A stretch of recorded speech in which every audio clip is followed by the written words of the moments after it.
Hey guys, English Dave here, and I'm bringing you the Entertain Lynx spoiler-free review for Fantastic Beasts and Where to Find Them. 5 years after Deathly Hallows Part 2 hit theaters, Warner Bros. And J.K. Rowling present a period piece of wizardry and witchcraft, beasts and baddies. But does it manage to bring the magic, or is this movie a squib? Yesterday, a wizard entered New York with a case. A case full of magical creatures, and unfortunately some have escaped. It's 1926 and Newt Scamander, played by Eddie Redmayne, has landed in New York City with a case full of mystical, magical mammals and beasts. Socially awkward but incredibly knowledgeable, Scamander can tell you all about the various magical properties of the creatures he's found and fostered, but can't seem to keep his case closed.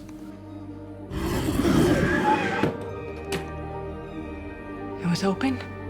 Just a smidge. After a run-in with a no-mage, an Americanism for those with no magic, Pandora's suitcase is opened and various creatures are released into Manhattan. With the help of show-stealing no-mage Jacob, magical federal agent Tina Goldstein, and her seer sister Queenie, Scamander must track down the beasts before they or anyone else gets hurt. It was like a ghost. I saw its eyes, shining white eyes, and it dove down underground.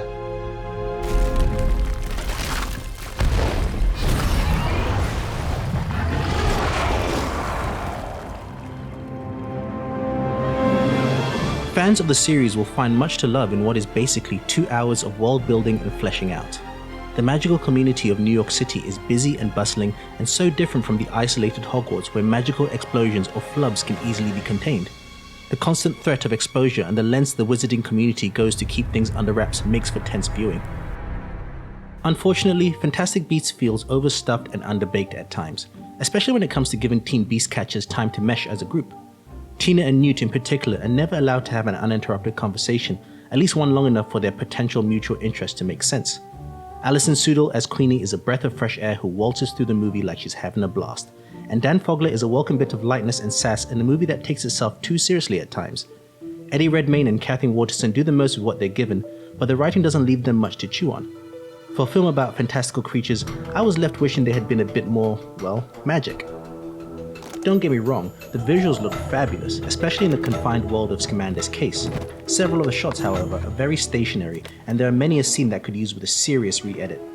For a movie that runs almost 2 hours, I was left feeling like it should have been shorter. The film felt like the kind of pulp novel Hermione might be reading in the Gryffindor common room, equal parts entertained by the setting and scoffing at the characters.